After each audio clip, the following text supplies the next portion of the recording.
கிறிஸ்தவ மதத்தின்படி 7 பெரும் பாவங்கள் உள்ளன. அந்த பட்டியலில் பொறாமை என்பது மிக மோசமான ஒன்றாகும்.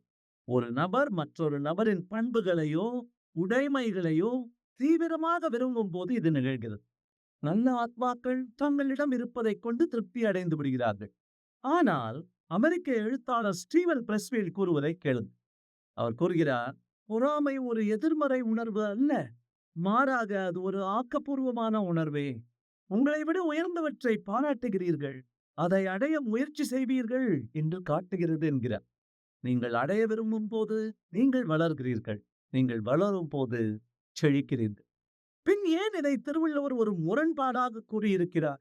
அவ்விய நெஞ்சத்தான் ஆக்கமும் செவ்வியான் கேடும் நினைக்கப்படும்